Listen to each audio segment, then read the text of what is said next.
train ride in the world, prettier than the one from New York's Penn Station to Albany.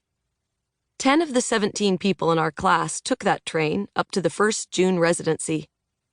The solemn, solitary appreciation that those of us on the train had for the violent ripples of the Hudson River, which ran along the tracks, and the eerie, radioactive orange just after sunset light, is one of the few things we all had in common. We sat in separate rows, separate cars where possible, pretending not to see one another when we passed each other in the aisles, knowing these 3 hours would be the last we'd have completely to ourselves for the next 10 days. It was half camp, half graduate program we were headed to.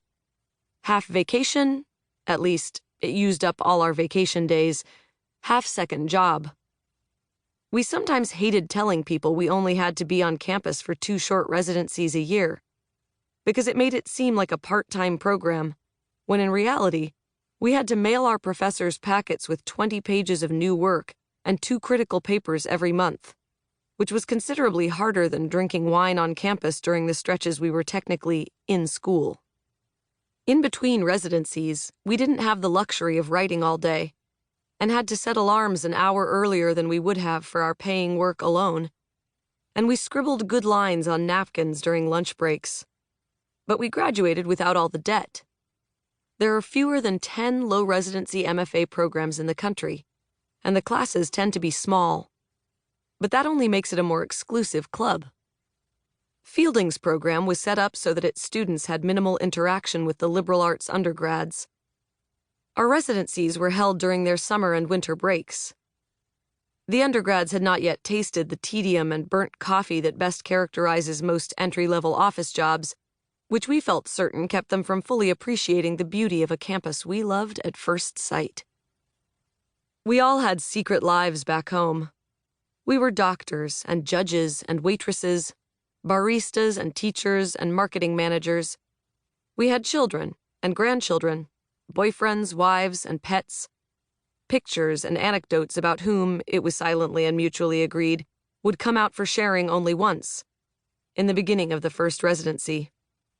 They were the tools of our procrastination, interrupting the stories we were working on to ask for a warm cup of milk or the name of the new neighbor, just when those stories were starting to get good.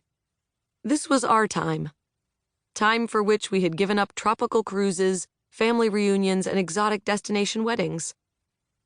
We had shown up tired and droopy to our jobs the mornings after all-nighters pulled to make packet deadlines, and typed dialogue on our cell phones in the middle of our children's dance recitals.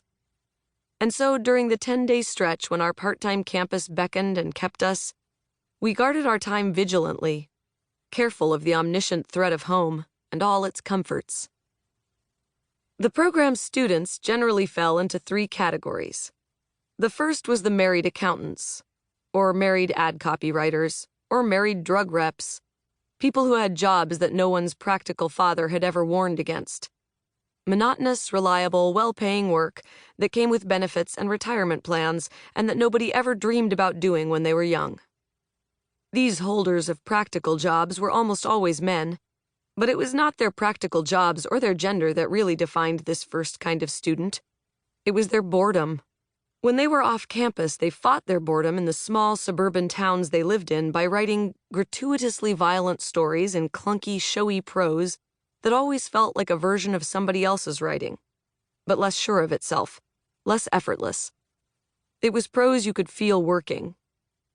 The rest of us almost felt bad for them, because it was clear that their overwritten westerns and Brooklyn crime novels had been written by someone who had never seen the desert or ridden a subway, but also that these stories had been labored over, redrafted again and again, and were loved.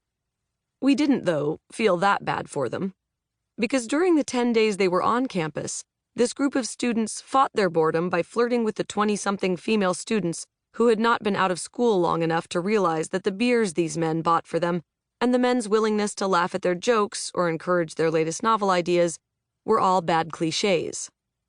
The only people more convinced than the rest of us that these men would never do anything with their lackluster after-hours writing ambition and their time in the program, except maybe strain their marriages even further than they already were the men themselves.